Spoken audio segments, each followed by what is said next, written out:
What's up mga kashin? Ako nga pala si Shinaki at ako'y muling nagbabalik sa isa na namang bagong video. At ang video na ito ay tungkol sa mga bagay na hindi mo pa alam sa Minecraft.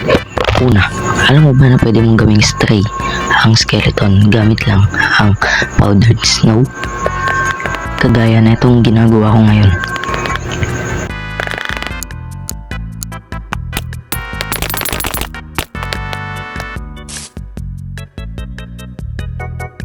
Maglagay lang ng spider web at sa ibabaw naman ang powdered snow.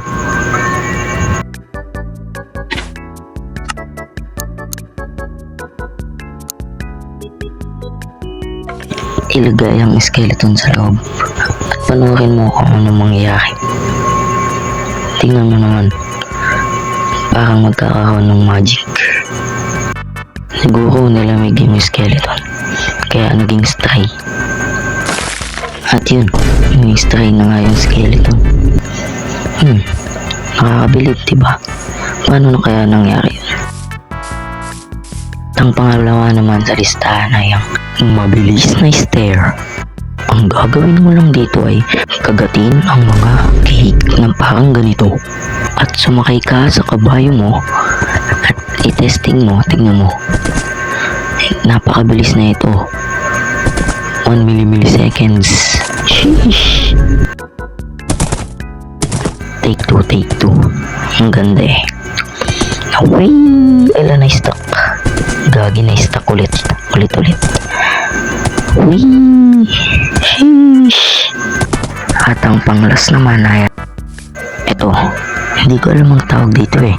Pero kapag pinindot mo siya na may ulo sa taas, magagaya niyang tunog.